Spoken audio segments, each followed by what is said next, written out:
Hi, Tanya Nilsson here on my second book presentation.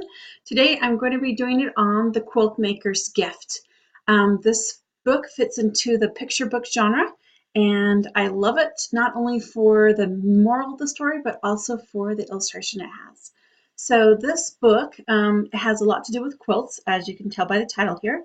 So what's kind of fun is at the both beginning of the book and at the end of the book it has different types of quilt squares and the names of their quilt squares. So if you're into quilting, you might enjoy that. The other thing I really like is in this book is that it also, all the wording is found inside like a patch of fabric that has stitching around it and like a little quilt square right here. So it kind of stays with the same theme here. It's also a fun book to read out loud to your kids. I know that when my kids were growing up, I used to love this book, and I would kind of always play the voice of the quilt maker, which is kind of a grandma voice, and my kids used to think that was great. And I think you could really put a lot of emphasis when you're reading this book out loud on the moral of the story and what you want them to learn. So I want to just talk a little bit more about the illustration. Besides the fun little theme of quilts, it also has some great things, and the illustration is so vibrant and has a lot of colors, but it is also very, very detailed. So, for example, I wanted to show you this picture here of the king, and I'll tell you a little bit about the story here, but just a minute. But here's the king sitting here with all of his gifts. And as you can see, I mean, there's so much detail in all these gifts right here, and they're piled high up to the ceiling, and it's just a lot of fun because you could spend hours and count how many gifts there are, and I'm sure there'd be several hundred, if maybe not 1,000 gifts on here. The other thing that's kind of fun is with the quilts, like we talked about here. I wanted to show this page 2 here. This is the king, and he's just received, whoops, let's get this right here, his quilt. And every quilt square in here is just amazing. As you can see, so all these little pieces right here, it's just amazing to see all the detail that they've done in this. So this book is really fun. So it's about a quilt maker who loves to make quilts, and she makes the most beautiful quilts around. And she just doesn't sell them. She gives them to people who are poor or needy. That's her criteria. Um, at the same time, though, there's also a king, and the king loves to receive gifts. And he loves to receive gifts because he thinks that the more things he has is what will make him happy in life. And so he requires everyone in his kingdom to give him a gift for Christmas as well as for his birthday, which he celebrates twice a year, not just once. Um, well, one day he finds out that he has never received a gift from the quilt maker. So he marches up the mountain with his army to go and find the quilt maker and tell her that he has not received a gift from her and he wants one of her quilts. And she refuses to give it to him. And she says, I'm not going to give you a quilt because you're neither poor nor needy. And he's really frustrated with her. And so he gets mad and he throws her into a den with a bear in it and says, well, fine, then I'm going to leave you in here and the bear is going to eat you when he wakes up. And this is kind of fun because as you can see right here, the bear is all furry. And what's cute is the illustrator has gone through and put all these like little slide pictures above them as well too. And so you not only see the picture, but you also see these little slide stories too. Well, guess what happens? The king, he's really not a mean king, so he feels bad for what he's done to the quilt maker. So he gets his army up early, and they go and they go to the bear's den, and there is the quilt maker sitting there eating blueberries and honey with the bear. She had made him a pillow for him to sleep on in the night, and so they become instant fast friends.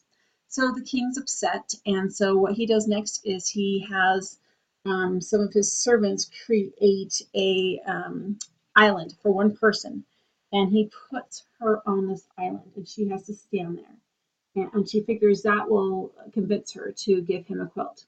Well, next morning again, he feels bad for what he's done. He goes to see what's happened and rescues the old lady. And here she is sitting up in a tree with a bunch of sparrows, and she's making little coats for them all. A sparrow had landed on her shoulder when she was on the island, and the coat maker found that she was cold. The sparrow's cold, so made a little jacket, and then the sparrow got all of his buddies to come help and fly her off the island. By then, the king was just frustrated. He didn't know what else to do. There was nothing he could do to make the quilt maker give him a quilt. So he then asks, what, frustrated, what can I do to get one of your quilts? And she says, well, like I told you, the only thing you can do is to give away everything you own. And everything you give away, I will start a quilt for you, and I will attach a piece of that quilt for everything you give away. And so the king's like, I don't know what I can give away. I don't have anything I want to give away. I want to keep all my stuff. Finally, he goes into his castle, and he finds, despite all of his presents, one small marble to give away. And so he comes out with that marble, but it makes the boy he gives it to so happy, and in turns makes the king happy, where he goes into his castle, is able to find some more stuff to give away, and he starts giving things away. And again, as he starts giving things away, the quilt maker starts creating his quilt and putting a piece onto his quilt every time he gives it away, something away. Um, what's neat is the king goes out of his kingdom and packs up a wagon and takes it out.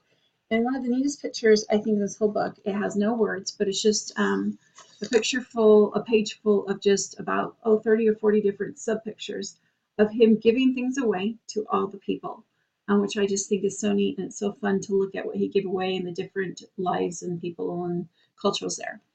Well, finally, after years, the king comes back to his kingdom, an old man, tired old man, and sits down underneath a tree to rest.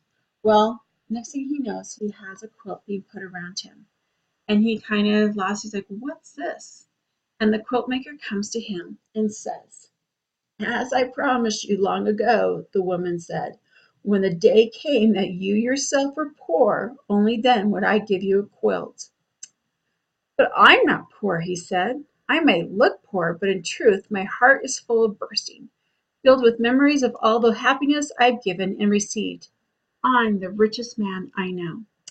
I won't give the rest of the book away because the king and the quilt maker get together and they do some little things together that's kind of fun at the end of the book. So I'll leave you guys to find out what that is. But I love this book, not only for the moral of the story and the illustrations, but also it's a fun book to read out loud. And so I hope you enjoyed this book too. And again, it's the Quilt Maker's Gift. Thanks.